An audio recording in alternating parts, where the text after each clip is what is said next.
Secretary Austin, dear Lloyd, welcome back to NATO headquarters. It's always a great pleasure to welcome you here, and thank you so much for your engagement, your commitment, your leadership for our transatlantic alliance. This is even more important now in these dangerous times. I also look forward to welcoming President Biden and all the other NATO leaders next week for an extraordinary NATO summit.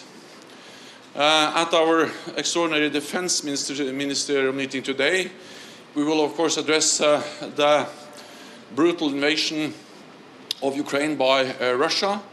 This is devastating for the Ukrainian people, and it will also change our security environment. It will have long-lasting consequences for our security for all NATO allies.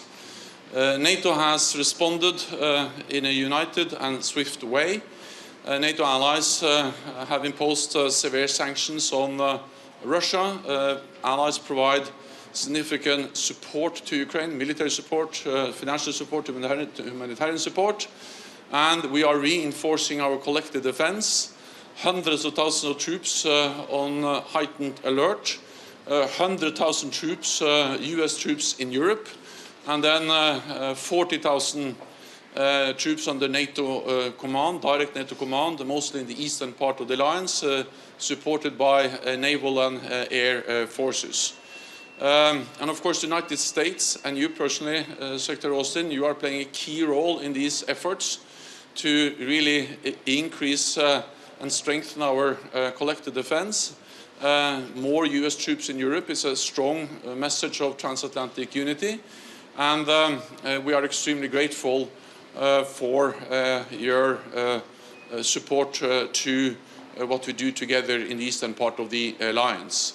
I have met US troops over the last couple of weeks in Estonia, in Latvia, in Poland, in Romania, and I'm always struck by the commitment, by the professionalism of the US men and women in uniform, and there is no other stronger message of transatlantic unity than having forces from North America serving in Europe.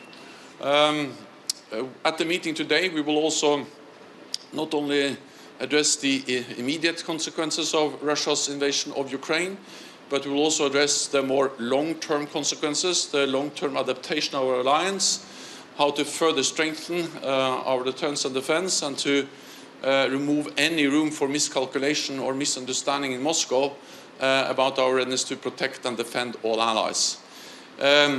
NATO has a responsibility to ensure that this crisis do not escalate beyond Ukraine, and that's also the reason why we have increased the presence in the eastern part of the alliance.